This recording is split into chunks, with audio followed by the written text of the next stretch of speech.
The digital clock struck midnight across the globe, signaling a moment that had been years in the making. In the quiet of countless homes, the soft glow of monitors illuminated the faces of millions of players who had waited since 2020 for this exact second. It was early 2026, and the countdown timer on Steam, the PlayStation Store, and the Xbox Marketplace finally hit 0. For a fleeting moment, there was a collective breath held across every time zone, from the high-tech districts of Seoul to the bustling cities of Europe and North America. Then, the floodgates opened. Within the first 2 hours, the sheer magnitude of the release became undeniable. Over 1.5 million concurrent players surged onto Steam alone, a number so vast it sent immediate shockwaves through the industry's infrastructure. Authentication servers, designed to verify and welcome this massive wave of eager adventurers, began to buckle and eventually crash under the unprecedented pressure. This was the moment Pearl Abyss had gambled everything on. The South Korean powerhouse, known globally for their massive success with the MMO Black Desert, was attempting a transition that few studios ever successfully navigate.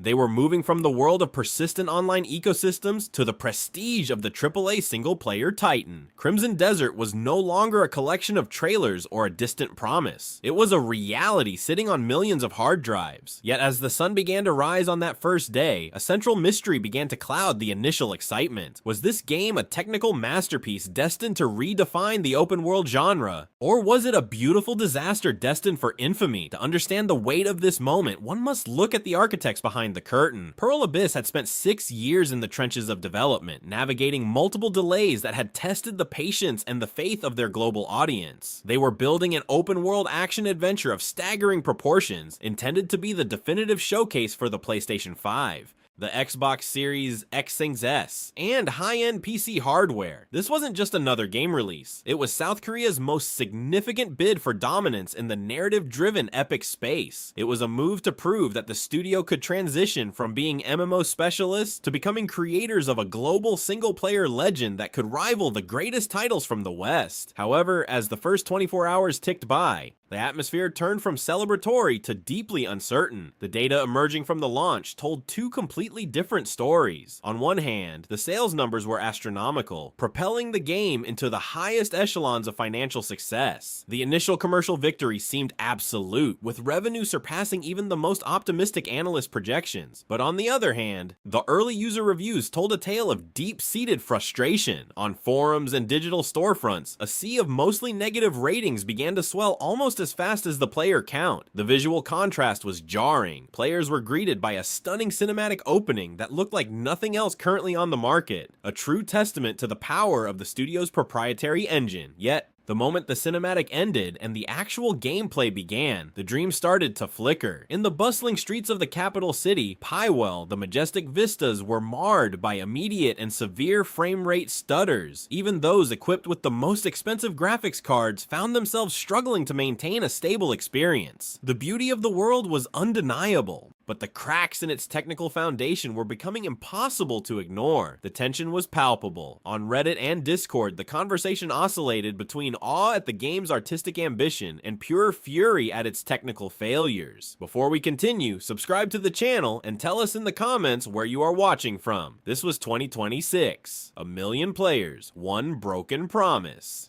Was the 6-year wait for Crimson Desert a waste of time? The answer was far from simple, and as the first weekend approached, the entire gaming world watched to see if this ambitious project would finally soar or sink into the sands of failure. The roots of this chaotic 2026 launch were planted 6 years prior, during a winter night that redefined industry expectations. When the lights dimmed at the Game Awards in 2020, Pearl Abyss presented a reveal trailer that seemed to defy the technical limitations of the era. The footage showed a level of environmental detail and combat fluidity that left viewers questioning its authenticity. It was not just another cinematic, it was presented as gameplay, featuring sprawling landscapes, interactive foliage, and a protagonist navigating a world that felt alive in a way few digital spaces ever had.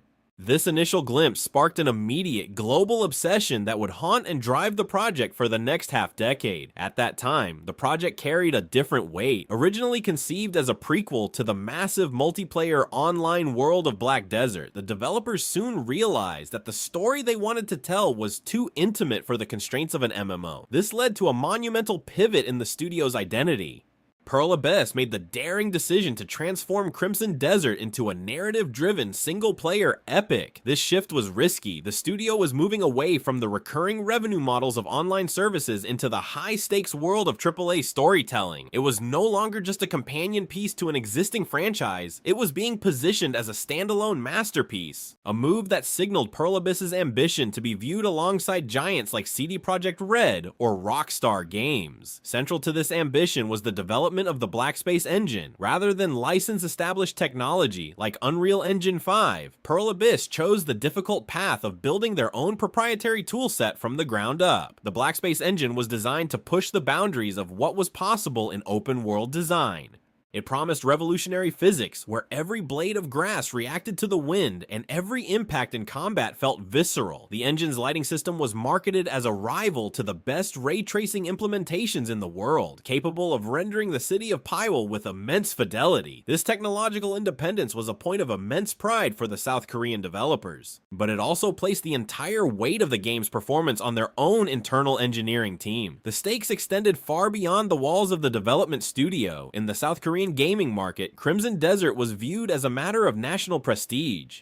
It was being framed as the region's answer to The Witcher 3, a cultural export that could prove South Korea was capable of producing more than just high-quality mobile games and competitive esports titles. This created an industry-level gamble that resonated through the Kosdaq Stock Exchange. Pearl Abyss was not just making a game, they were carrying the hopes of an entire nation's gaming industry on their shoulders, aiming to establish themselves as global titans in the single-player arena. However, the path to 2026 was paved with long periods of unnerving silence. Following the initial hype of 2020, there were stretches where the community heard almost nothing. These gaps in communication fueled a volatile mixture of intense hype and deep-seated skepticism. Every time a major gaming event passed without a new trailer, rumors of development hell or massive downgrades would circulate. Pearl Abyss maintained a philosophy of showing only what was ready, but in the vacuum of information, expectations grew. This created a mythical benchmark for the next-gen experience that players were desperate to finally touch. As the release approached, the marketing machine leaned heavily into the game's status as a hardware showcase. It was sold as the definitive reason to own high-end consoles and the latest PC components. The messaging was clear. Crimson Desert was the future. Pre-order numbers began to shatter records for the studio, signaling a massive emotional and financial investment from a global audience. Millions of players put their money down months in advance, buying into the promise of a world like no other. This pre-order fever ensured that when the clock finally struck midnight in early 2026, the volume of players would be enough to either crown Pearl Abyss as the new kings of the genre or expose the cracks in their ambitious dream. The transition from the carefully curated 2024 hands-on demos to the global launch version felt like a betrayal to many of the project's followers. During the final preview events, journalists and influencers had praised the fluidity of the Black Space engine, describing a world that felt tangibly alive. Yet when the general public finally gained access in early 2026, they discovered a reality that was far less polished. The 1.0 version seemed to lack the optimization that had been showcased in those controlled environments. It was not just a minor technical downgrade, it was a fundamental instability that threatened to derail the entire experience from the very first hour of gameplay. The city of Pywell, designed to be its crown jewel, quickly became its greatest liability. In the 2024 trailers, the capital was a bustling, living metropolis filled with thousands of unique NPCs, interactive shopfronts, and dynamic lighting that reacted to the time of day. At launch, entering the city gates was akin to walking into a digital slideshow.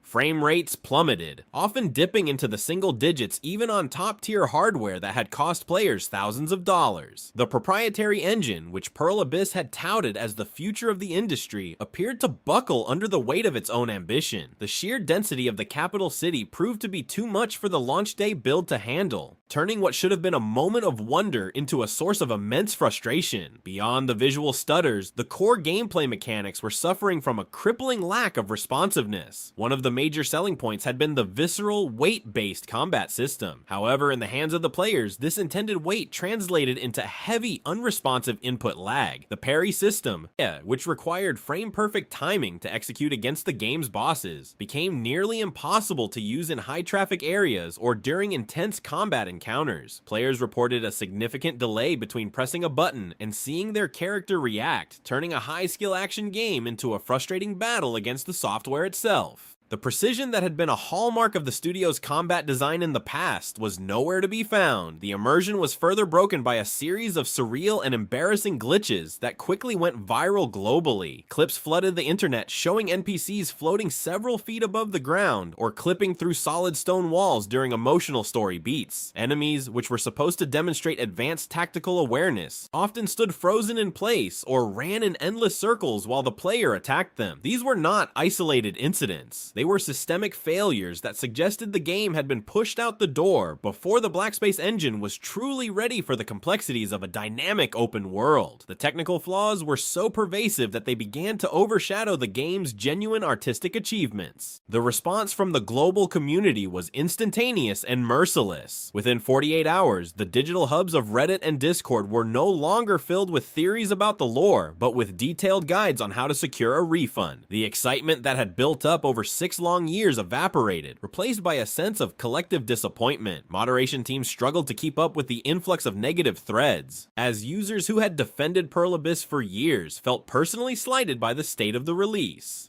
The label unplayable began to stick, spreading across social media like wildfire and turning the launch into a cautionary tale for the entire industry. The chaos was not confined to gaming forums. It echoed through the financial halls of the Kazdak. Investors, who had bet heavily on the success of the South Korean studio, reacted with panic as the mostly negative reviews piled up. Within the first 2 days of the launch, Pearl Abyss stock prices began a sharp and terrifying decline, dropping by nearly 20%. The industry-level gamble was seemingly failing, and the financial pressure on the studio leadership reached a breaking point. Emergency board meetings were called as the market valuation of the company began to bleed out in real time, forcing the executive team to confront the reality of their broken promise. Furthermore, players began to document a list of missing or simplified features that had been promised during the years of development. The complex, dynamic weather system that was supposed to affect gameplay and character movement appeared to be a static shadow of its former self. Rumors of cut content began to circulate, adding fuel to the fire of the negative narrative. Every new discovery of a missing mechanic or a low-resolution texture was held up as evidence of a studio that had prioritized marketing over the actual substance of the final product. Viral clips of bugs now defined the public perception, leaving the studio's reputation in tatters as the first week of the launch drew to a close. By the time the first weekend post-launch arrived,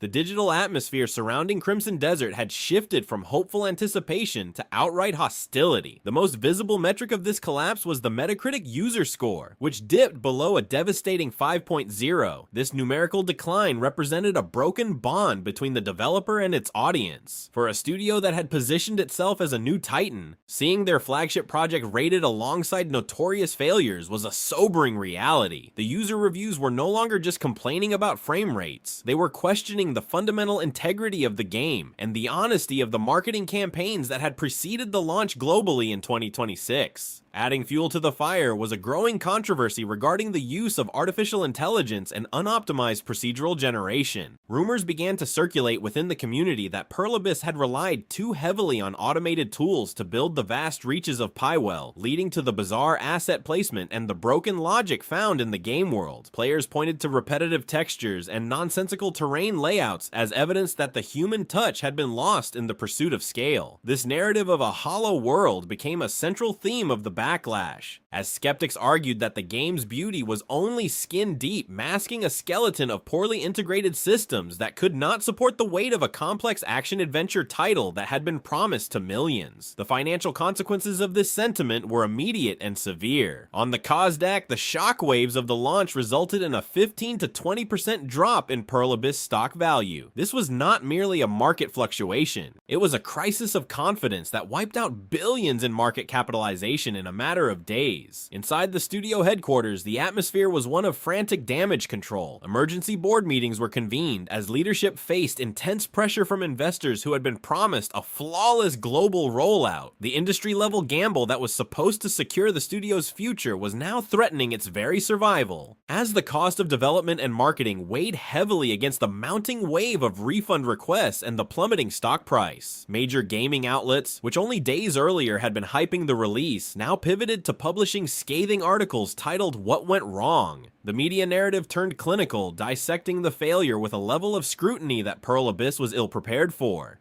Crimson Desert was no longer being compared to masterpieces like The Witcher 3, instead it was being mentioned in the same breath as the disastrous launches of Cyberpunk 2077 and No Man's Sky.